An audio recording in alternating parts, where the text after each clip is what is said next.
فجر کی قضا ظہر سے پہلے پڑھیں یا بعد میں؟ اگر فجر کی نماز قضا ہو جائے تو کیا ظہر کی نماز سے پہلے فجر کی قضا پڑھیں یا ظہر کی نماز کے بعد قضا پڑھیں؟ محمد مرسلین انڈیا سے۔ پہلے پڑھیں۔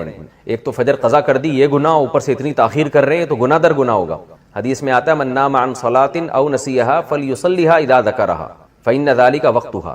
صحیح حدیث ہے، آپ صلی اللہ علیہ وسلم نے فرمایا کسی کی آنکھ نہ کھلے نماز میں یا بھول جائے تو جیسے ہی یاد آئے یا جیسے ہی جاگ آئے فوراً نماز پڑھے وہ، اور یہی پھر اس کا وقت ہوگا۔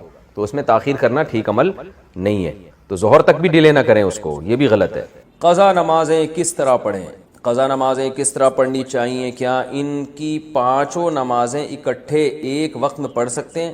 وحید اللہ خان کوہاٹ سے۔ جی ہاں، ایک وقت میں، ایک دن میں آپ پڑھ سکتے ہیں، ایک ٹائم پہ بھی پڑھ سکتے ہیں، 5 نہیں بلکہ وطر کی قضا بھی واجب ہے، تو وطر ملا کے 6 ہو جائیں گی، تو وہ قضا اکٹھی بھی پڑھ سکتے ہیں۔ اور نیت یہ کرنی ہے کہ میرے ذمے، جیسے فجر آپ پڑھ رہے ہیں تو نیت یہ کریں میرے ذمے فجر کی جتنی نمازیں لازم ہیں ان میں سے میں سب سے پہلی نماز پڑھ رہا ہوں، تو دوبارہ جب فجر پڑھیں گے تو بھی یہ نیت کریں گے کہ میرے ذمے فجر کی جتنی نمازیں ان میں سب سے پہلی، اس لیے کہ وہ جو پڑھ چکے ہیں وہ تو ذمے میں رہی نہیں ہے نا، تو اب جو ذمے میں رہ جائیں گی ان میں سب سے پہلی، تو اسی طرح پڑھتے چلے جائیں، وطر بھی اور ظہر بھی اور عصر بھی، اور اس میں سنت نہیں پڑھی جائے گی۔ سنتوں کی جگہ قضا نمازیں پڑھ سکتے ہیں؟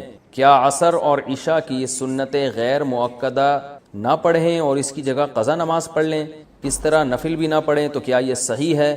محمد آصف صاحب انڈیا سے۔ جی ہاں صحیح ہے، یہ سنت مؤکدہ تو نہ چھوڑیں لیکن غیر مؤکدہ قضا عمری کی خاطر چھوڑ دیں۔ کیا صرف فرض نماز پڑھنا ٹھیک ہے؟ اگر کوئی شخص سنت مؤکدہ اور غیر مؤکدہ اور نوافل چھوڑ کر صرف فرض اور واجب ہی ادا کرتا ہے تو کیا اسے گناہ ہوگا اور آخرت میں حساب ہوگا یا نہیں؟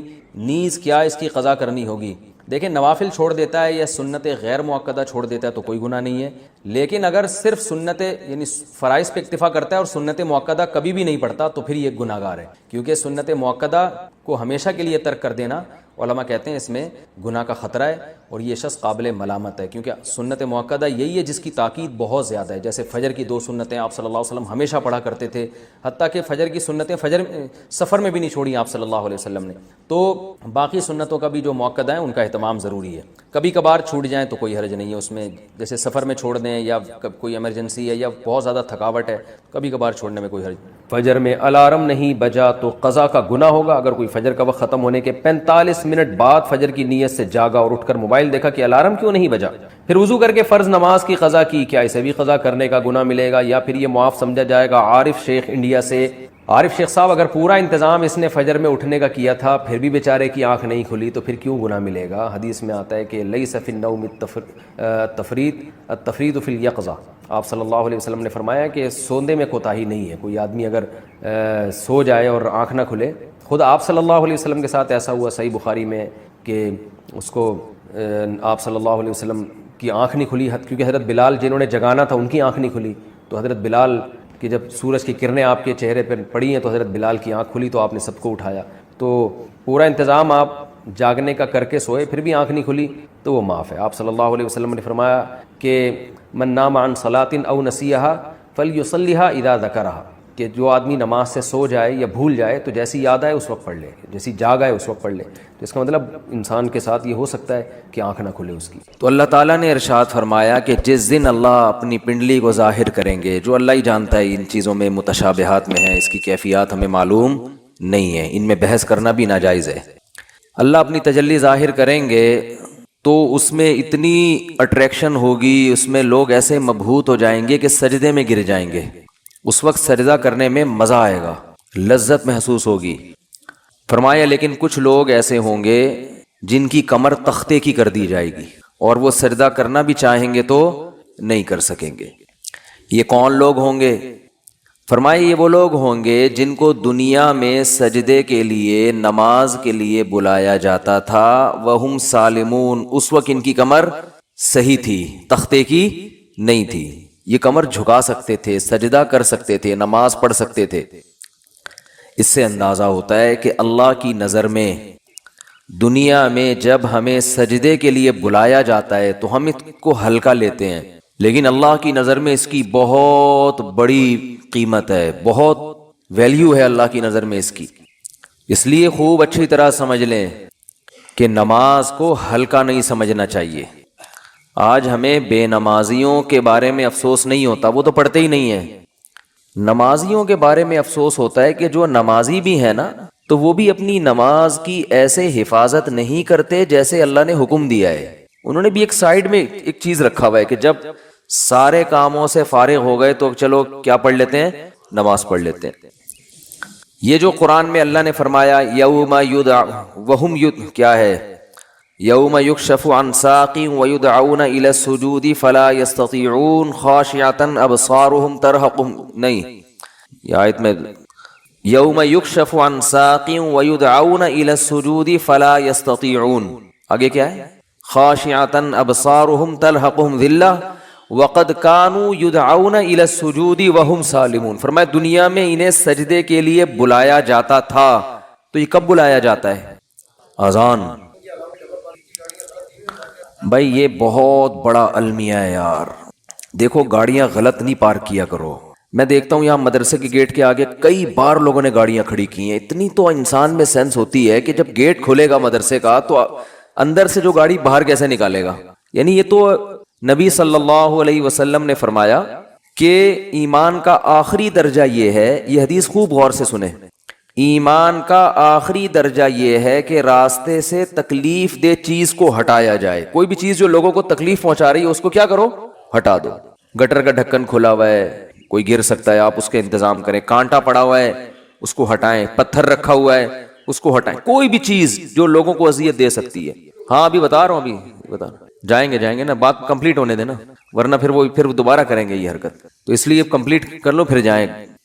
تو راستے میں تکلیف دہ چیز جو نہیں ہٹاتا نا اس کو نبی نے ایمان سے خارج کیا ہے. تو سوچو وہ کتنا بڑا گویا کہ کافر ہوگا جو تکلیف دہ چیز راستے میں ڈالتا ہے. تو گاڑی غلط پارک کرنا، بائک غلط پارک کرنا، یہ تکلیف دہ چیز ڈالنا ہے کہ نہیں ہے. کانٹے سے اتنی تکلیف نہیں ہوتی، لوگ اکثر سنبھل کے ہی چل رہے ہوتے ہیں. لیکن گاڑیاں اس طرح، روزانہ میرے ساتھ ایسا ہو رہا ہے روزانہ کہ یہاں آپ گلی میں گاڑی موڑنے کی کوشش کرو نہیں موڑ سکتے. کسی نے کارنر پہ گاڑی ایسے کھڑی کی ہوگی کہ گاڑی دوسری گاڑی جو آئے گی ٹرن ہی نہیں ہو سکتی. اور یہ دیندار لوگ زیادہ معذرت کے ساتھ کر رہے ہوتے ہیں. وہ ہمارے ہاں جو جتنا بے ڈھنگا ہوگا نا اس کو سمجھا جاتا ہے اتنا نیک ہے. جتنا بے ڈھنگا ہوگا نا، میں جب گیا نا حضرت مفتی رشید احمد صاحب رحمہ اللہ کے پاس، ان کے شاگردوں کے پاس، تو میرے پاس 125 تھی. میں نے دیوار کے ساتھ لگا دی بائک، تو وہ کہیں جھانک رہے تھے. انہوں نے کہا بالکل چپکاؤ.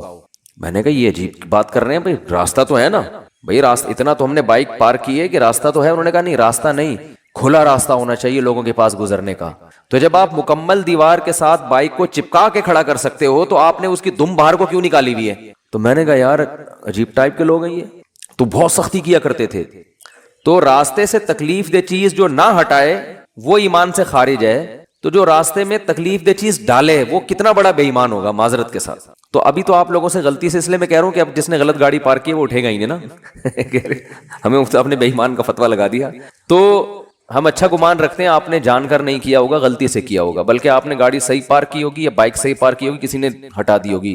جن نے غلط پارک کی ہے جا کے ذرا گلی کھولے، جا کے اٹھ جائیں. ہم لوگ دیکھ بھی نہیں رہے، آنکھیں بند کر لو بھائی، ہم نہیں دیکھ رہے. شاباش شاباش. اور آئندہ اس سے توبہ کریں. تو پیچھے سے تو دیکھ سکتے ہیں نا. اچھا، تو بائکیں جو ہے نا بالکل چپکا کے کھڑی کیا کریں دیوار سے، اور گاڑی بھی. اور گاڑی تو سامنے روڈ پہ کھڑی کرتے ہیں. ابھی کیمرے لگے ہوئے ہیں الحمدللہ چاروں طرف، ہم نے ٹھیک ٹھاک سیکیورٹی کا انتظام کیا ہوا ہے جو اسباب کی دنیا میں. تو چور بھی انشاءاللہ بھاگے گا نہیں، کہیں بھی پکڑا جائے گا. اور یہاں بھی کیمرے لگے ہوئے، وہ دیکھو وہ بھی لگا ہوا ہے، یہ بھی لگا ہوا ہے، دیکھ رہے ہیں. تو کسی کی جیب میں ہاتھ ڈالنے سے پہلے، کیونکہ جیب کترے بھی ہیں یہاں پہ، ان کو پتہ ہی نہیں ہوتا کہ کیمرہ لگا ہوا ہے. تو ہر طرح کیمرے لگے ہوئے ہیں جو ایک ظاہری اسباب ہو سکتے ہیں. اور سیکیورٹی گارڈ بھی بیٹھے ہوئے ہیں. کچھ سیکیورٹی گارڈ تو آپ کو وردی میں جو نظر آ رہے ہیں نا، اسلحہ کھلا لے کے گھوم رہے ہیں، کچھ یہیں بھی بیٹھے ہوئے ہوتے ہیں، سمجھ رہے ہو. تو آپ میں سے کسی کو نہیں پتا ہے کہ ادھر کس کی پینٹ میں کیا رکھا ہوا ہے اور کس کی شلوار میں کیا رکھا ہوا ہے. تو خیر بات کیا چل رہی تھی؟ بات چل رہی تھی نماز. ہو سکتا ہے میرے بھی آواز بھی اسلحہ لگایا وہ میں نے. تو ہم بھی اتنے نیک نہیں ہیں جتنا آپ سمجھتے ہو ہم کو، سمجھ رہے ہو نا. نیک سے مراد جو بالکل ہی بیوقوف لوگ سمجھتے ہیں نا. تو باقی یہ کہ اسباب کی دنیا میں انسان احتیاط کرتا ہے. باقی وہ بہاری لوگ کہتے ہیں کہ جب انسان کی موت آتی ہے تو اونٹ پہ بیٹھے ہوئے آدمی کو بھی کتا کاٹ لیتا ہے. تو وہ اللہ نے جب تک زندگی دینی ہے دے گا، جب اٹھانا ہوگا تو ویسے ہی اٹھا لے گا اللہ تعالیٰ. پھر تو سب کچھ ہو سکتا ہے نا.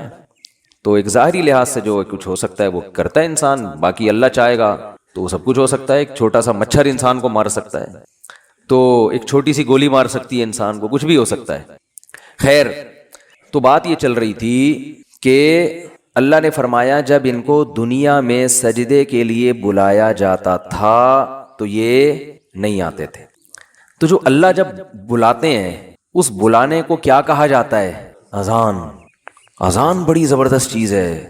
مجھے تو حقیقت بتاؤں, جو میرے جیسا نالائق جو نماز کی ٹوٹی پھوٹی اہمیت اللہ نے ہمارے دل میں پیدا کی نا, وہ اذان کی وجہ سے, کہ اللہ کو نماز سے اتنی محبت ہے, اتنی محبت ہے, اتنی محبت ہے کہ ہر دفعہ پوری تقریر مؤذن سے کہلوائی جاتی ہے. دیکھو, جب بھی کسی چیز کی طرف آپ لوگوں کو بلاتے ہیں, اگر وہ کام بار بار ہو رہا ہے نا, ایک دفعہ ہوگا تو آپ اناؤنسمنٹ کرتے ہیں, بار بار ہو رہا ہے تو ایک دفعہ کی اناؤنسمنٹ کافی ہوتی ہے. ایک دفعہ کی, جیسے آپ کی جب جاب لگتی ہے تو آپ کا باس آپ کو ایک دفعہ بتا دیتا ہے کہ بھئی 8 بجے سے ٹائم شروع ہوگا اور شام 4 یا 5 یا 8 بجے تک آپ کی ایک دفعہ اناؤنسمنٹ کیا ہے, بولو نا, کافی ہے, بس بتا دیا, سگنیچر لے لیے کہ بھئی یہ ٹائمنگ ہے. یہ 9 بجے عام طور پہ دفتر میں 9 بجے کا ٹائم ہوتا ہے, اور گورنمنٹ کے جو دفتر ہیں 3:30 پونے 4 بجے کا ٹائم ہوتا ہے اس میں شام کو.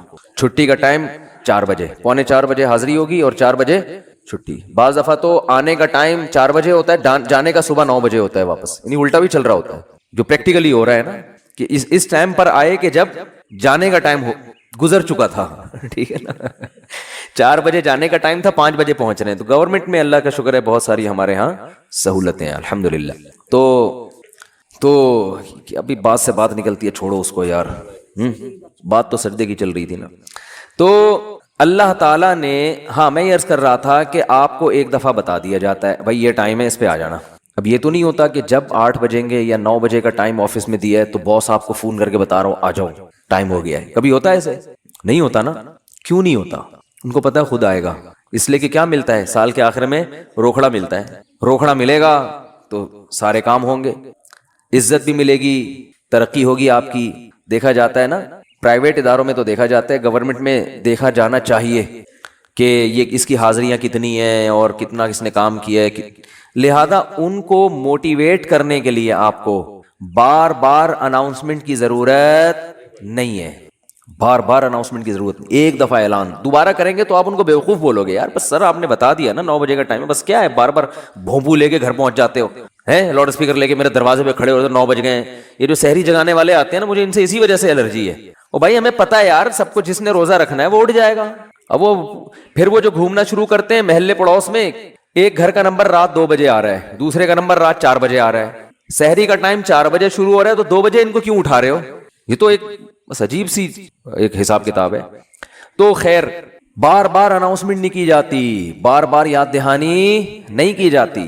اور اللہ نے بھی باقی عبادتوں میں ایسے ہی کیا. رمضان کے مہینے کے بارے میں قرآن میں 2 آیتیں ہیں. ایک تو ہے فمن شہید منکم الشہر فلیصم. اللہ نے فرمایا ایمان والو تم پر روزے فرض کیے گئے جیسے کہ تم سے پہلی امتوں پہ فرض کیے گئے تھے. فرض ہو گئے نا. دوسری آیت کیا, کب فرض ہوئے؟ شہر رمضان الذی انزل فیہ القرآن, رمضان کا مہینہ ہے. فمن شہید منکم الشہر فلیصم. جو پچھلی آیت میں اللہ نے فرمایا نا کہ روزے فرض ہوئے, تو اگلی میں بتا دیا کون سے مہینے میں؟ رمضان. جو رمضان کا مہینہ پائے اسے چاہیے کہ روزے رکھے. ایک دفعہ اناؤنسمنٹ ہوئی ہے بس, اس کے بعد دوبارہ قرآن میں اناؤنسمنٹ نہیں ہوئی. اور جب رمضان کا مہینہ آتا ہے تو پھر اسلام میں حکم بھی نہیں ہے کہ یاد دلاؤ. مؤذن کو حکم کے تمام حضرات سے گزارش ہے کہ رمضان کا مہینہ آ گیا ہے اور اللہ کی طرف سے اعلان ہے کہ اس مہینے میں سب روزے رکھو. کوئی اللہ کی طرف سے ایسی اناؤنسمنٹ ہوتی ہے؟ بھائی مسجد کے امام اپنی ذمہ داری پہ کسی کو یاد دلا دیں, روزہ رکھو, ترغیب دیں, وہ ان کا کام ہے. اللہ نے کوئی لگے بندے الفاظ نازل نہیں کیے. لہذا مسجد کا امام یاد نہ بھی دلائے تو بھی کوئی گناہ گار نہیں ہے. اللہ کہتے ہیں میں نے قرآن میں جب بیان کر دیا نا, بس صحیح ہے, سن لیا ان لوگوں نے, کافی ہے. حج کے بارے میں ایک آیت ہے قرآن میں جس میں فرضیت کا ذکر ہے. وَلِلَّهِ عَلَى النَّاسِ حِجُّ الْبَيْتِ مَنِ اسْتَطَاعَ إِلَيْهِ سَبِيلًا. لوگوں, اللہ کے لیے لوگوں پر لازم ہے کہ وہ بیت اللہ کا حج کریں جو وہاں جانے کی استطاعت رکھتے ہوں. وَمَنْ كَفَرَ, جو استطاعت کے باوجود نہیں جائے گا, فَإِنَّ اللَّهَ غَنِيٌّ عَنِ الْعَالَمِينَ, اللہ کو اس کی پرواہ نہیں ہے. ایک آیت جس سے فرضیت ہے, دوسری آیت نہیں ہے. یہ تو ہے کہ ابراہیم علیہ السلام نے یوں کہا تھا, حج کے لوگوں کو کہا تھا کہ حج کرو. اللہ کا جو اپنا آرڈر ہے نا, جو اللہ کے اپنے کلام میں آرڈر ہے وہ ایک ہی ہے جہاں تک مجھے یاد پڑتا ہے. لیکن نماز ایک تو قرآن میں جگہ جگہ بھر دی اللہ نے نماز کو. جہاں ایمان والوں کی صفات نماز پڑھتے ہیں. قرآن شروع کہاں سے ہو رہا ہے؟ الذین یقیمون الصلاۃ ومما رزقناہم ينفقون. ایمان والوں کا عقیدہ صحیح ہوتا ہے اور عمل میں کیا؟ نماز قائم کرتے ہیں. جہاں عمل کی بات آئے گی نا نماز, جہاں جنتیوں کی صفات آئیں گی نماز اور زکوٰۃ. زکوٰۃ بھی ہے ساتھ ساتھ, وہ کیوں ہے پھر کسی اور موقع پر بیان کروں گا انشاءاللہ. سب سے پہلے نماز پھر زکوٰۃ, سب سے پہلے نماز پھر اللہ کی راہ میں خرچ. یعنی زکوٰۃ یا اللہ کی راہ میں خرچ مختلف عنوانات سے کہ نماز بھی پڑھتے ہیں اور خرچ بھی کرتے ہیں, دونوں کام چلتے رہتے ہیں ان کے. اس سے پتہ چلتا ہے کنجوس نمازی اللہ کو پسند نہیں ہے, یعنی نماز کے ساتھ سخاوت بھی ہے. تو لیکن نماز کو پہلے درجے پہ رکھا گیا ہے. وجہ کیا ہے اس کی؟ اتنا فوکس کیوں کیا جا رہا ہے, اتنا زیادہ اس کو ہائی لائٹ کیوں کیا جا رہا ہے؟ پھر چلو اللہ نے قرآن میں درجنوں جگہوں پر کہہ دیا نماز پڑھو, بار بار کہہ دیا نماز پڑھو نماز پڑھو. اتنا کہا ہے کہ اس سے زیادہ کوئی حکم قرآن میں ملتا ہی نہیں ہے. چلو اتنا زیادہ کہہ دیا, اب تو بار بار اناؤنسمنٹ کی ضرورت اور بھی نہیں ہے نا. اب تو بالکل ہی ضرورت نہیں ہے. دیکھو آپ کے باس نے آپ کو بلایا دفتر اور آپ سے کہا کہ 9 بجے آپ نے پہنچنا ہے, ایک دفعہ کہہ دیا. اس کے بعد پھر آپ کو کہا میں دوبارہ کہہ رہا ہوں 9 بجے آپ کی ٹائمنگ شروع ہو جاتی ہے. سمجھ میں آ گئی بات؟ آپ نے کہا. پھر تیسرے دفعہ کہہ رہا ہے میں بتاؤں کتنے بجے ٹائم ہے آپ کا؟ 9 بجے. 10 دفعہ جب کہہ دے گا نا 9 بجے, اب جب 9 بجیں گے تو آپ کو یاد نہیں دلائے گا. وہ کہے گا میں نے 10 دفعہ اسی لیے کہہ دیا تھا کہ دوبارہ مجھے یاد دلانے کی ضرورت نہ پڑے. اب آپ اگلے دن لیٹ ہو رہے ہو, 11 بجے پہنچ رہے ہو, تو وہ کہہ رہا ہے, وہ کہے گا کہ آپ کیوں لیٹ آ رہے ہو؟ آپ کو سر آپ نے 9 بجے مجھے یاد نہیں دلایا. وہ کیا کہے گا باس کہ بھائی جو پہلے دن میں نے 10 دفعہ کہا تھا نا 9 بجے, وہ اسی لیے کہا تھا کہ ایک دفعہ کہنا کافی تھا, مگر 10 دفعہ اس لیے ریپیٹ کیا تھا کہ دوبارہ یاد دلانے کی ضرورت نہ پڑے. آپ یہ نہ کہو کہ میں بھول گیا تھا. بہت مشکل ہے سمجھانا, بہت مشکل. تو جب اللہ نے نماز کو سینکڑوں دفعہ ریپیٹ کیا قرآن میں, تو اب تو ہر وقت یاد دلانے کی بالکل بھی ضرورت نہیں تھی. کمال ہے بھائی, اللہ نے کیا فرمایا کہ اتنا یاد دلاؤ کہ پیدائش سے لے کے موت تک اذان ہی سنتا رہے یہ بیٹھ کے. پیدا ہوا تو کان میں اذان دلوائی اس کے, پیدا ہوا تو کان میں اذان, نماز کی طرف دعوت. حالانکہ سمجھتا نہیں ہے بچہ, ایک حرف بھی سمجھ میں نہیں آتا اس کے اذان. بچہ تو نہ سمجھ ہوتا ہے, اس کو کیا پتا چلتا ہے میرے کان میں کیا ہو رہا ہے. لیکن جب بڑا ہوتا ہے نا تو اس کو یہ یاد دلایا جاتا ہے کہ تیرے کان میں بھی اذان دی گئی تھی. دوسروں کو دیکھتا ہے تو اس کو پتا چلتا ہے کہ اللہ نے ابھی سے یاد دلا دیا ہے. تو پیدا ہوا ہے, تجھے بتایا کہ نماز نہیں چھوڑنی, تو نے نماز نہیں چھوڑنی ہے تو نے. پھر فجر کے وقت الگ بلایا جا رہا ہے, جب ظہر کا ٹائم آتا ہے الگ. اچھا, اللہ نے نماز کا بھی ذکر کیا اور ٹائمنگ بھی قرآن میں بتا دی. اقیم الصلاۃ لدلوک الشمس الی غسق اللیل, نماز کو قائم کرو سورج کے ڈھلکنے کے اوقات میں اور رات کے اندھیروں میں بھی. اس میں پانچوں نمازیں آ گئی. سورج میں جب کوئی بڑی تبدیلی ہوتی ہے نا تو اس کو ڈھلکنا کہتے ہیں. سورج میں جب بڑی تبدیلی ہوتی ہے, فجر کے وقت سورج کیا اندھیروں سے نکل کے روشنیوں کی طرف جب لائٹ مارتا ہے نا سورج مشرق سے. دیکھو کوئی گاڑی, آپ کسی گاڑی کا انتظار کر رہے ہو یار, وہ دولہے کی مثال دیتے ہیں, اس کو بات سمجھ میں آئے گی. دولہا بارات کے انتظار میں ہال میں بیٹھا ہوا ہے, بارات آ رہی ہے کہ نہیں آ رہی ہے, ٹائم دیکھ رہا ہے یار لیٹ, پہلی میں بہت لیٹ ہو گیا, مفتی صاحب کا بیان سن کے تو 45 سال میں شادی کر رہا ہوں, اوپر سے بارات لیٹ ہے. تو وہ فوراً دیکھتا رہے گا کہ بھئی ایک دم بسوں کی لائٹیں جو ہے نا گلی کے نکڑ پہ بس نظر نہیں آتی, لائٹنگ پہلے ہوتی ہے نا, لائٹنگ سے اندازہ ہو جاتا ہے کہ اب بارات پہنچنے والی ہے. پھر پٹاخے بعد میں. تو سورج کیا ہے ایک دم غائب ہو جاتا ہے, اندھیروں میں دنیا ڈوب جاتی ہے. تو سب سے پہلے جو لائٹ مشرق کی طرف ظاہر ہوتی ہے, جو لائٹ یعنی اس طرح ہوتی ہے, وہ ایک تو عمودی لائٹ ہوتی ہے نا, عمود کو کیا کہتے ہیں؟ پرپینڈیکولر کہتے ہیں. ہم تو ٹریگنومیٹری پڑھ کے بھول گئے یار. ہاں ہاریزونٹل, میں لفظ بھول گیا, ہم نے بہت پڑھی ہے. ہاریزونٹل ایک ہوتا ہے, پرپینڈیکولر ایک ہوتا ہے بیس کہتے ہیں اس کو. بال چھوڑ لو, ٹریگنومیٹری پھر بعد میں پڑھیں گے. ایک لائن, ایک روشنی یوں آتی ہے, پھر ایک روشنی ایسے. جو یہ روشنی ہے نا اس کو صبح کاذب کہتے ہیں. صبح کاذب, یہ جھوٹی صبح ہے, یہ اس کی علامت نہیں ہے کہ سورج آ رہا ہے ابھی. اس کے بعد جب ایک دم افق پہ مشرق یعنی مشرق کی طرف آسمان کے کنارے پہ جو ایسے لائٹ پھیلتی ہے نا, یہ وہ والی لائٹ ہے جو بارات آتے ہوئے ٹرک جو بس مارتی ہے نا لائٹ, اب یہ آ گئی ہے. اس سے پہلے تو کوئی سگریٹ پی رہا تھا یا کیا کر رہا تھا.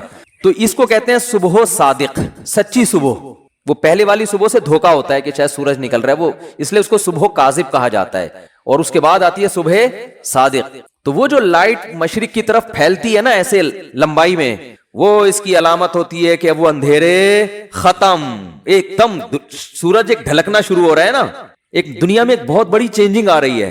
تو اللہ نے فرمایا جیسے ہی دنیا میں یہ چینجنگ آئے گی، تبدیلی آئے گی اس سے، سورج کے ڈھلکنے سے، تم نے کیا کرنا ہے اس موقع پر؟ نماز قائم کرنا ہے، اپنے رب کو یاد کرنا ہے، میرا رب مجھے رات کے اندھیروں سے نکال کے دوبارہ، کتنی بڑی خدا کی قسم، یہ سورج کا طلوع ہونا اتنی بڑی نشانی ہے اللہ کے وجود کی۔ ایتھیس اور ملحد پاگل ہوتے ہیں، مجھے لوگ کہتے ہیں ملحدوں پہ کو معاف کر دیں، بیان نہ کریں آپ، بہت بیان ہو گیا ملحدوں پر، لیکن بھائی کیسے یار چھوڑ دیں؟ اتنی بڑی خدا کی نشانیاں دیکھ کر جو بدبخت کہتے ہیں یہ آٹومیٹیکلی ہو رہا ہے، اور یار ایسا سسٹم، اتنا ایندھن اس کے اندر، ایسی روشنی، کیسا، جیسے آپ تکے کو گھماتے ہیں نا جب پکاتے ہیں، کوئلے پہ جب تکا پکاتے ہیں، ادھر سے پک گیا اب کیا کرو؟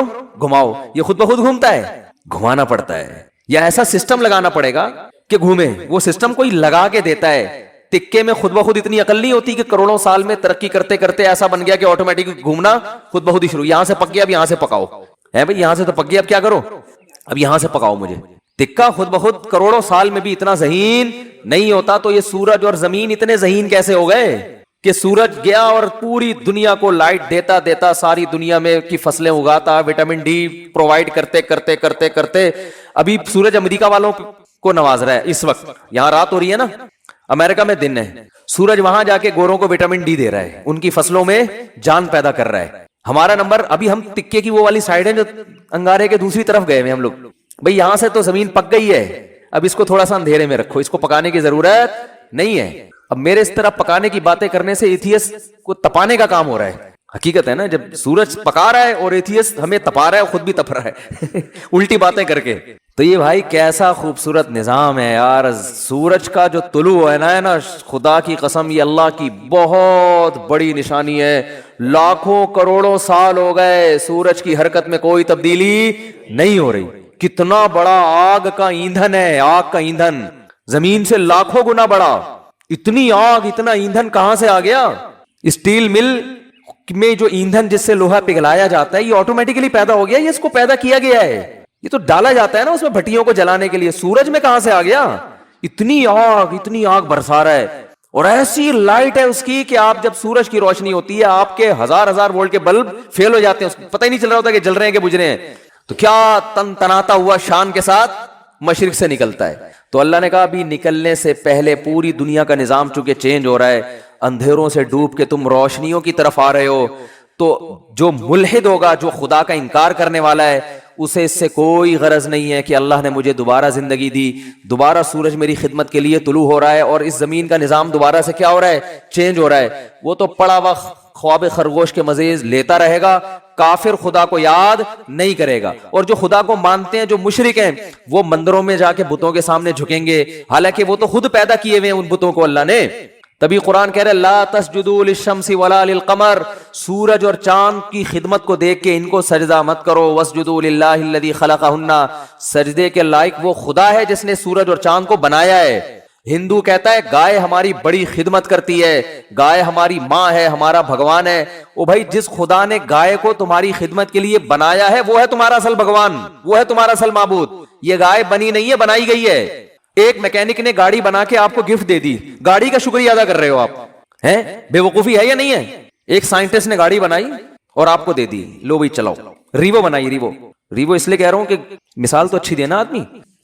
میں نے کہا ہے نا کہ دیکھو بعض لوگ، دیکھو غریب ہونا تو کوئی برائی ہے نہیں، ہمارے نبی صلی اللہ علیہ وسلم دنیا کے مسکین تھے، سوچ کا غریب ہونا کیا ہے؟ نقصان دہ۔ اس لیے میں انڈے والے برگر کی مثال نہیں دیتا، مثال ہمیشہ زنگر برگر کی ہوگی، کیا کھاؤ بے شک انڈے والا برگر، جیب میں دیکھو پیسے ہیں تو انڈے والا کھا لو، زنگر کے ہیں تو لیکن مثال ہمیشہ کس کی دو؟ زنگر کی۔ تو مثال اچھی گاڑی کی دینی چاہیے، اور اس میں ایک اور حکمت بھی ہے جو کبھی اور کسی اور وقت بتائیں گے انشاءاللہ۔ تو آپ کو کسی نے، کمپنی نے ریوو دے کے نا آپ کو گفٹ دے دی، لے بھائی، اب آپ کیا کر رہے ہو کہ ریوو کا شکریہ ادا کر رہے ہو، تمہارا بہت شکریہ، تم میری زندگی میں آئی، تم مجھے بٹھا کے گھماتی ہو اور تمہاری وجہ سے میری عزت ہو رہی ہے۔ تو بات یہ چل رہی تھی کہ آپ کو کسی نے ریوو گفٹ دی، یا آپ کو کسی نے گاڑی گفٹ دی، یا آپ کو کسی نے کوئی بھی ہدیہ دیا، انڈے والا برگر کھلا دیا، آپ برگر کی تعریفیں کر رہے ہو, برگر کے شکریہ ادا کر رہے ہو, تو ہندو یہی کر رہے ہو بھائی, گائے تم پر احسان نہیں کر رہی, احسان اس ذات نے کیا جس نے اس گائے کو بنایا. تو خدا کہہ رہا ہے کہ نہ ملحدوں کی طرح خدا کا انکار کرو کہ یہ خود بخود ہو رہا ہے, اور نہ مشرکین کی طرح اصل خدا کو چھوڑ کر بنی ہوئی چیزوں کو پوجنا شروع کر دو. اسلام کتنا بیلنس کرتا ہے, کیسی اعتدال والی بات کرتا ہے. لا تسجدوا للشمس ولا للقمر, سورج اور چاند کو سجدہ مت کرو ان کی خدمت کو دیکھ کے. واسجدوا للہ الذی خلقہن, اس ذات کو سجدہ کرو جس نے ان کو بنایا. یہاں بھی سجدے کا ذکر ہے, نماز میں ہوتا ہے سجدہ. تو اللہ نے کیا فرمایا, اقیم الصلاۃ لدلوک الشمس, سورج کے ڈھلکنے. یہ سورج سے نا زمین کا بڑا سسٹم ہے, سورج کو بڑا قرآن نے پروٹوکول دیا ہے. قرآن نے اپنی نشانیوں میں اگر میں یہ کہوں کہ جتنا سورج کو پروٹوکول دیا ہے شاید کسی اور نعمت کو نہیں دیا, تو شاید میری یہ دعویٰ غلط نہیں ہوگا. تبھی تو سورج سے نمازوں کے اوقات رکھے گئے ہیں. روزہ بھی سورج دیکھ کے ہوتا ہے, سورج غروب ہوگا تو روزہ افطار ہوگا, سورج طلوع ہونے سے پہلے روزہ بند ہوگا, نمازیں سورج کے اوقات پر. تو یہ کیا ہے, اس لیے کہ دلوک کہتے ہیں ڈھلکنا. تو اللہ نے ڈھلکنے کے اوقات اس لیے رکھے کہ اس وقت دنیا میں بڑی بڑی تبدیلیاں آ رہی ہوتی ہیں, بڑی بڑی تبدیلیاں. رات کے اندھیرے دور ہونا شروع ہو جاتے ہیں, بہت بڑی چینجنگ دنیا میں آتی ہے جس کا پوری دنیا پہ بھی اثر پڑتا ہے, آپ کی باڈی پہ بھی اثر پڑتا ہے, پوری دنیا کے نظام پہ اثر. وہ کیا ہے, سورج کی جو کرنیں ہیں, مشرق سے بھی سورج کے طلوع ہونے کا ٹائم ہوا ہے, آپ کو روشنی دیکھ کے اندازہ ہو جاتا ہے کہ اب صبح ہونے والی ہے اور اس زمین کے نظام میں تبدیلی آنے والی ہے. تو عقل مند لوگ کیا کرتے ہیں, اللہ نے فرمایا اس موقع پر تم نے کس کو یاد کرنا ہے, اللہ کو یاد کرنا ہے. کس طرح, جس طرح اللہ کہتا ہے میں بتاؤں گا اس طرح یاد کرنا ہے. کیونکہ اگر اللہ نہ بتاتا کس طرح یاد کرنا ہے, پھر ہم عبادت کے وہ طریقے نکال لیتے جو غیر مسلموں نے نکالے ہوئے ہیں, عجیب عجیب سے. جب انسان کو پتہ نہیں ہوتا نا کیسے عبادت کرنی ہے, تو لوگوں کی رائے پہ چھوڑ دیا جاتا. فرض کریں اسلام کہتا بھائی صبح صبح سورج کے طلوع ہونے سے پہلے, صبح صادق کے بعد تم نے عبادت کرنی ہے. کیسے کرنی ہے, ہر آدمی اخپل طریقے سے کرے. تو لوگوں کے الگ الگ کانسیپٹ ہوتے, کچھ ایسے عبادت کرتے, وہ کہتے ہیں ہم اللہ کے لیے میلے کچھ ایلے رہیں گے. یہ بھی ایک نظریہ ہے لوگوں میں. برما میں گیا, بدھسٹ نظر آئے, 6 مہینے سے کہا جاتا ہے کہ نہائے نہیں ہے. یہ ان کا خیال ہے کہ اس طرح بھگوان کیا ہوتا ہے, خوش ہوتا ہے, نہائے نہیں. کچھ ایسا کرتے کہ ننگ دھڑنگ رہنے کو عبادت سمجھتے. یہ بھی آپ کو بعض مذاہب میں ملے گا, وہ کہتے ہیں ہم تو برہنہ پیدا ہوئے تھے بھائی, یہ لباس تو نیچر کے خلاف ہے. وہ بھی کچھ دن پہلے میں نے فیس بک پہ ایک انٹرویو دیکھا, شکر ہے وہ آگے میز لگائی ہوئی تھی انہوں نے. انٹرویو کے دوران انہوں نے یہ عقلمندی کی, وہ ایک برہنہ بیٹھا ہوا ہے بالکل ہی لباس لیس, تو اس سے پوچھنے کہ اس تکلف کی ضرورت کیا تھی آپ کو, تو وہ کہہ رہے ہم تو انسان کیا ہے, پیدا کیسے ہوا ہے برہنہ, تو نیچر یہی ہے کہ لباس وباس نہیں ہونا چاہیے. نیچے لوگوں نے طبیعت سے گالیاں دی ہوئی نا کہ اس کی کوئی ماں بہن نہیں ہے گھر میں. تو یہ بھی ایک عبادت کا ان کے خیال میں طریقہ ہے. بعض لوگوں میں عبادت کا طریقہ یہ ہے کہ ہم گوشت نہیں کھائیں گے, اس سے اللہ خوش ہوگا. تو انسان کو اگر آزاد چھوڑ دیتا نا اسلام کہ تم اللہ کو جس طرح بھی راضی کرنا چاہو کرو, تو انسان غلط رخ پہ چلا جاتا, وہ انسانیت کے دائرے سے نکل جاتا. اللہ نے بتا دیا اقیم الصلاۃ لدلوک الشمس. میں پہلے جو نماز کے اوقات ہیں ان کو تھوڑا ڈیفائن کر دوں, پھر میں بتاؤں گا اسلام نے یہ طریقہ کیوں بتایا ہے. پہلا دلوک شمس ہوتا ہے, دنیا میں بڑی تبدیلی آتی ہے صبح صادق, اندھیروں سے روشنی پھوٹنا شروع, پتہ چلتا ہے اب دن کیا ہو گیا, چینج. اس کے بعد سورج پھر ٹکا کباب بناتے بناتے نا ایسے ہوتے ہوتے بالکل بلندی پہ جا کے پہنچتا ہے, جس کو زوال کا وقت کہتے ہیں. اور ایک ٹائم آتا ہے بلندی سے دوبارہ نیچے ڈھلکنا شروع کر دیتا ہے. جیسے ہی نیچے ڈھلکنا شروع ہوگا, اللہ نے فرمایا دلوک شمس ہو رہا ہے, بڑی تبدیلی آ رہی ہے دنیا میں. اب سورج ٹاٹا کرتے ہوئے واپس جا رہا ہے. سورج ڈھلکنا دن, یعنی جو رات, اس وقت جو انسان کی باڈی میں تبدیلی ہوتی ہے نا, وہ اور زمین میں وہ مکمل سارا سسٹم اس وقت چینج ہو چکا ہوتا ہے. تو اس وقت حکم دیا گیا یہاں بھی تمہیں کس کو یاد کرنا ہے, اللہ کو یاد کرنا ہے, کیونکہ تم اس کے ماننے والے, اس کا شکر ادا کرنا ہے. اس کے بعد پھر دوبارہ بڑی چینجنگ کب ہوتی ہے, عصر کے ٹائم پہ. امام حنیفہ بہت ذہین تھے, خدا کی قسم. جو امام ابو حنیفہ کا رحمہ اللہ کا فقہ غور سے پڑھے گا نا, اسے لگے گا امام صاحب کوئی چھوٹی موٹی چیز نہیں تھے.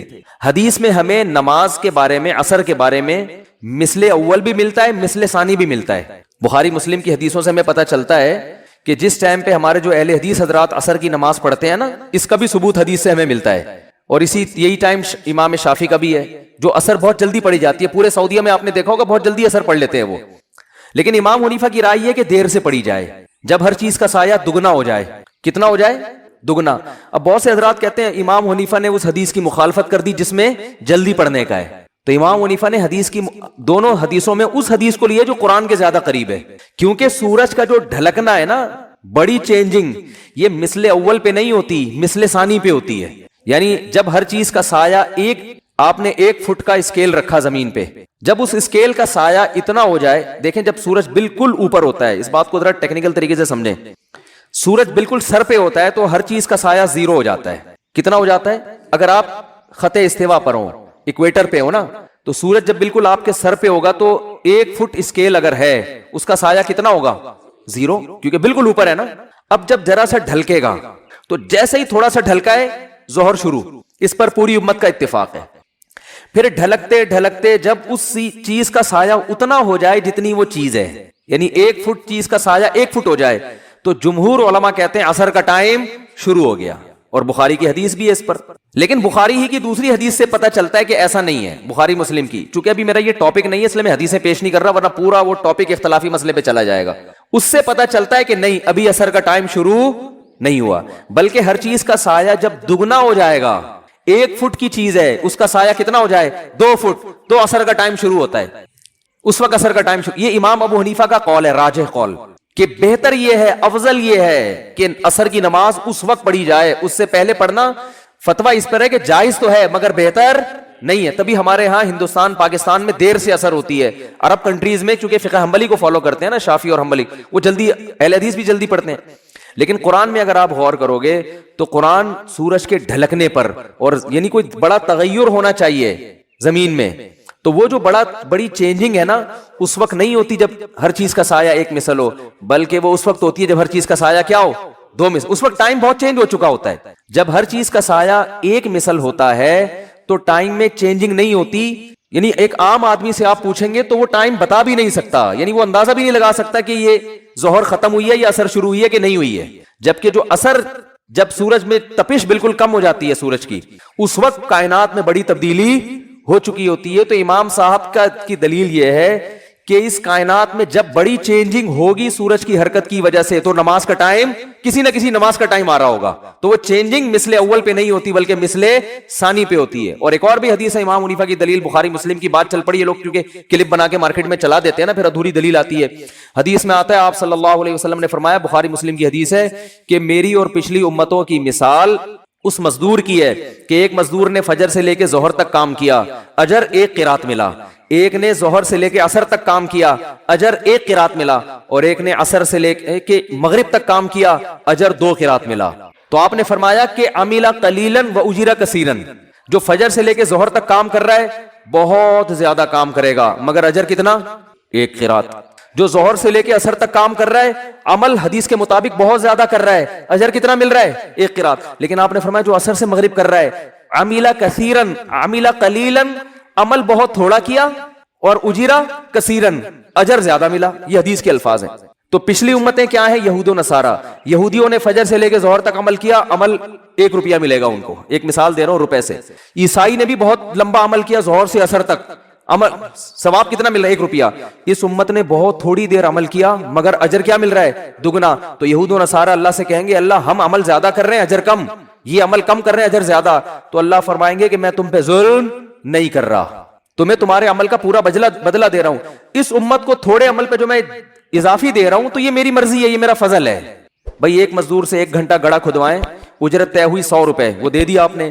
اس سے آدھا گھنٹہ گڑا کھدوا کے اجرت طے 100 تھی لیکن آپ نے 500 روپے پکڑا دیے, تو 100 والا اعتراض تھوڑی کرے گا. آپ کہیں گے بھائی تمہیں تو پوری اجرت مل گئی نا, اب یہ ہماری اس سے تعلقات ہیں, ہم نے اس کو ڈبل دے دیا. تو یہ مثال فٹ بیٹھ ہی نہیں سکتی کہ اگر ہم عصر کو مثل اول پہ پڑھیں گے, کیونکہ پھر ظہر اور عصر کا جو فاصلہ ہے وہ اور عصر اور مغرب کا فاصلہ تقریباً برابر ہو جائیں گے. نہیں آ رہی بات سمجھ میں؟ اس سے پتہ چلتا ہے عصر اور مغرب کا فاصلہ کم ہے اور ظہر اور عصر کا زیادہ ہے. تو یہ حنفیہ جو امام ابو حنیفہ جو ٹائم بتاتے ہیں نا عصر کا, اس ٹائم پر تو یہ مثال فٹ بیٹھتی ہے. اور جو جمہور کا مسلک ہے کہ جلدی پڑھنا, اگر اس میں عصر کو اصل وقت مانا جائے تو اس پہ یہ مثال فٹ بیٹھتی نہیں ہے, کیونکہ اس میں ظہر عصر اور عصر مغرب کا فاصلہ تقریباً برابر ہو جائے گا, یہ مثال ہی نہیں منطبق ہوتی. تو اس لیے ایک دو حدیثیں سن کے مجتہدین سے بدگمان مت ہوا کرو اور فنڈر بننے کی کوشش مت کیا کرو کہ حدیث بھی پیش کی, حدیث نمبر بھی پیش کر دیا, حوالہ بھی پیش کر دیا, اب کیا رہ گیا سوائے اندھی تقلید کے. او بھائی اندھی تقلید نہیں ہے, یہ تقلید اعلی وجہ البصیرہ ہے. جس امام کو ہم فالو کر رہے ہیں نا وہ چھوٹا موٹا امام نہیں ہے, وہ بہت ذہین ہے اور وہ سب سے پہلے قرآن کو فوکس کرتے ہیں. اور قرآن سے بھی پتہ چلتا ہے کہ سورج کے ڈھلکنے میں جو اوقات میں بڑی تبدیلی آنی چاہیے, بڑی تبدیلی مثل اول پہ نہیں ہوتی بلکہ مثل ثانی پہ ہوتی ہے. دیکھو نا صبح صادق کے وقت بہت بڑی تبدیلی ہوئی ہے نا, اندھیرا ختم ہو رہا ہے, سورج نکلنے والا ہے. ظہر کے وقت بہت بڑی تبدیلی ہوئی ہے, سورج بالکل فل تماتم چمک رہا ہے, ٹھیک ہے نا. مغرب کے وقت بھی بڑی تبدیلی ہوئی ہے, ایک دم کیا ہو گیا, پورا سورج ہی مارکیٹ سے شارٹ ہو گیا, لیکن ابھی روشنی اس کی باقی ہے افق میں. عشاء میں کیا ہے, وہ روشنی بھی ختم, سورج اپنے تمام تر لوازمات کے ساتھ مارکیٹ سے شارٹ ہو گیا ہے. یہ بڑی تبدیلی ہے, یعنی جو اس کے لوازمات تھے, روشنی کی کرنیں باقی تھی, وہ بھی ختم. تو عصر میں بھی بڑی تبدیلی ہے کہ جو سورج میں تپش تھی نا, تیزی, وہ تیزی سورج میں کیا ہو گئی ہے, ختم ہو گئی ہے.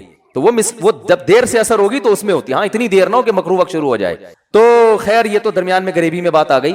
تو میں یہ عرض کر رہا تھا کہ اللہ نے جب سورج ڈھلکنا شروع ہوتا ہے, اللہ نے کیا کہا, آؤ نماز کو قائم کرو. پھر جب عصر کا وقت آتا ہے, یہ بھی دلوک شمس ہو رہا ہے, آؤ کیا کرو, نماز کو قائم کرو. تو اللہ تعالیٰ نے خود عبادت کا طریقہ بتا دیا, کیونکہ اگر اخپل طریقے سے اس وقت ہم اللہ کو راضی کرنے کی کوشش کرتے, اخپل طریقے سے, کیا ہو گیا بھائی, ویڈیو نہ بنائیں, ٹھیک ہے نا, وہ کچھ مسائل ہیں اس کی وجہ سے, ٹھیک ہے, ناراض نہیں ہونا.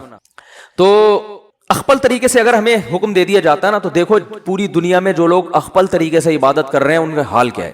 عیسائیوں نے تبدیلی کی, چرچ میں جا کے انہوں نے حضرت عیسیٰ نے جو نماز کا طریقہ بتایا تھا اس کو کیا کر دیا, اجتہاد کر کے نا, جیسے ہمارے پروفیسر غامدی صاحب نے رمضان کے روزے میں یوں کر لیا, امتحان کی وجہ سے چھوڑ سکتے ہو, ایسا اجتہاد جس کے پیچھے کوئی نص نہیں ہے, کوئی قرآن یا آیت یا حدیث, کوئی اصول اصل نہیں ہے کوئی, تو ایسے پھر یہ بھی ٹھیک ہے. اور بعض لوگوں نے سنتوں کو مارکیٹ سے کیا کر دیا, ایک مشہور زمانہ ہے, وہ کہتے ہیں سنت مؤکدہ کچھ ہوتا ہی نہیں ہے, مشہور ہیں وہ, آتے رہتے ہیں, نام لینے کی ضرورت نہیں ہے. انہوں نے کہا سنت مؤکدہ ہے ہی نہیں, اور اس پہ حدیث پیش کی کہ ایک صحابی سے نبی نے پوچھا, انہوں نے کہا کہ یا رسول اللہ میں 5 وقت نماز پڑھوں گا اور یہ چند مخصوص عبادتیں کروں گا. آپ نے فرمایا جس کو جنتی دیکھنا ہو وہ ان کو دیکھ لے, تو اس میں تو سنتوں کا ذکر نہیں ہے. یہ حدیث پیش کی انہوں نے. تو مجھے وہ سامنے بیٹھنے کے لیے چونکہ تیار نہیں ہوتے, کسی دن سامنے حاضری ہوگی تو میں ان سے کہوں گا کہ فجر میں اگر کوئی شخص روزانہ 2 رکعتوں میں قل واللہ احد پڑھ لیتا ہے, لمبی رکعت نہیں پڑھتا, آپ کے امام جب نماز پڑھاتے ہیں سورہ فاتحہ پڑھیں, قل واللہ احد پڑھیں, رکوع میں چلے جائیں, روزانہ فجر ایسے پڑھیں, تو یہ کیا ہے, گناہ ہے, ثواب ہے, جائز ہے. تو ظاہر ایک آدمی کہے گا اس کی اجازت, بولو بھائی فجر میں امام صاحب اگر پہلی رکعت میں قل واللہ پڑھیں, دوسری میں بھی کیا پڑھیں, قل واللہ پڑھیں, اتنی مختصر نماز پڑھیں, اس کی امام کو اجازت نہیں دی جائے گی. کیوں؟ نبی صلی اللہ علیہ وسلم فجر کی 2 رکعتیں طویل پڑھا کرتے تھے. حضرت عائشہ فرماتی ہیں فجر میں 2 رکعتیں رکھی اس لیے گئی ہیں تاکہ وہ کیا ہو, وہ 2 4 کے برابر ہو جائیں. حدیث کا مفہوم بیان کر رہا ہوں, وہ 2 کس کے برابر ہو جائیں, 4 کے. تبھی طویل قرات ہے اس میں. اب یہ طویل قرات کو اگر آپ کہتے ہیں یہ واجب ہے, تو اس کا مطلب جس دن قل واللہ پڑھ کے رکوع کر لیا تو واجب ادا نہیں ہوا, تو نماز یا تو سجدہ سہو کرو یا دوبارہ پڑھو. آپ اس کے بھی قائل, بولتے کیوں نہیں ہے, کیونکہ فرض قرات تو ہو گئی نا, قل واللہ پڑھنے سے بھی ہو جاتی ہے. ایسی چیز کو جو واجب تو نہیں ہے لیکن پھر بھی پراپر کرنا ہے, اس کو فقہا نے سنت مؤکدہ سے تعبیر کیا ہے کہ وہ فرض واجب کے درجے میں نہیں ہے, لیکن اس کو چھوڑنے کی بھی اجازت نہیں ہے. کبھی کبھار چھوڑ دے تو الگ بات ہے, پابندی کرنی پڑے گی اس کی. تو ایسے اس کے لیے فقہا نے ایک ٹرم ایجاد کی ہے, اصطلاح نکالی ہے کہ یہ عام سنت نہیں ہے کہ کرو تو کرو, نہیں کرو تو نہیں کرو, بلکہ یہ سنت مؤکدہ ہے. تو سنت مؤکدہ کے تو آپ خود قائل ہیں, اگرچہ اس لفظ کے قائل نہیں ہے. اگر آپ یہ کہتے ہو کہ سنت مؤکدہ کچھ بھی نہیں ہوتا, بس فرض واجب ہی ہوتا ہے, فرض ہی ہوتا ہے اور کچھ بھی نہیں ہوتا, یہ تو واجب کا بھی انکار کرتے ہیں, یہ کچھ بھی نہیں ہوتا, تو میں کہتا ہوں امام روزانہ پہلی رکعت میں بھی قل واللہ پڑھے, دوسری میں بھی قل واللہ پڑھے, اور پھر آپ روزانہ اتنی مختصر نماز پڑھا کے مارکیٹ سے شارٹ ہو جائے, تو پھر آپ اس کو بھی یہ حدیث سناؤ, آپ اس کو بولو کہ بھائی فجر میں تو لمبی قرات کرنا سنت ہے, آپ کیوں اس سنت کو چھوڑ رہے ہو. وہ یہ جواب دے گا سنت ہے نا, فرض تو نہیں ہے نا. کیا ہو گیا بھائی؟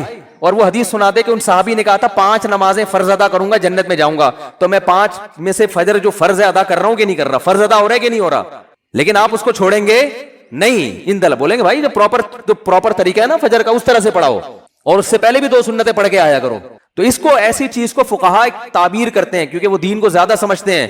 انہوں نے کہا ایسی چیز جو فرض بھی نہیں ہے لیکن اس کو چھوڑنے کی اجازت بھی نہیں ہے, قابل ملامت ہے. اگر کوئی چھوڑے گا تو اس کو ملامت کی جائے گی, اس کو سمجھایا جائے گا. اس کو ملامت کا مطلب برا بلا بھی کہہ سکتے ہیں آپ اس کو.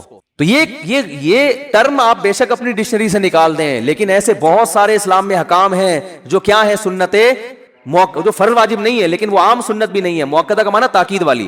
تو یہ تو ایک بالکل بدیہی چیز ہے. تو اسی طرح جو ظہر سے پہلے کی 4 سنتیں, ظہر کے بعد کی 2 سنتیں, فجر سے پہلے کی 2 سنتیں, مغرب کے بعد کی 2 سنتیں, یہ بھی عام سنتوں کی طرح نہیں ہے کہ آپ کہتے ہیں سنتیں ونتیں کچھ بھی نہیں ہوتی, بس فرائض ہیں. ٹھیک ہے یہ فرض نہیں ہے, لیکن ایسی بھی نہیں ہے کہ آپ ان کو چھوڑ دیں. اگر چھوڑیں گے تو قابل ملامت ہوں گے آپ. کبھی کبھار چھوڑ دے تو ایک الگ بات ہے, جیسے کبھی آدمی سفر میں فجر کی 2 مختصر پڑھ لیتا ہے, امام صاحب کو جلدی ہے بھائی آج مجھے جانا ہے, میں قل ہو اللہ پڑھ کے رکوع کروں گا, جس نے پڑھنی ہے پڑھے, نہیں پڑھنی کبھی کبھار ٹھیک ہے, پابندی نہیں کر سکتے آپ اس کی. تو تبھی کہتا ہوں اٹھا کر پھینک دو باہر گلی میں, نئی تہذیب کے انڈے ہیں گندے. اسلام بہت پرانا جو چلا آ رہا ہے نا فقہا سے, انہی سے سیکھنے کی کوشش کرو. نئی چیزوں سے متاثر ہونے کی بالکل بھی ضرورت نہیں ہے. حدیثوں کے لیبل ان کو نمبر یاد ہوتے ہیں بس, حدیث کی روح ان کو پتہ نہیں ہوتی.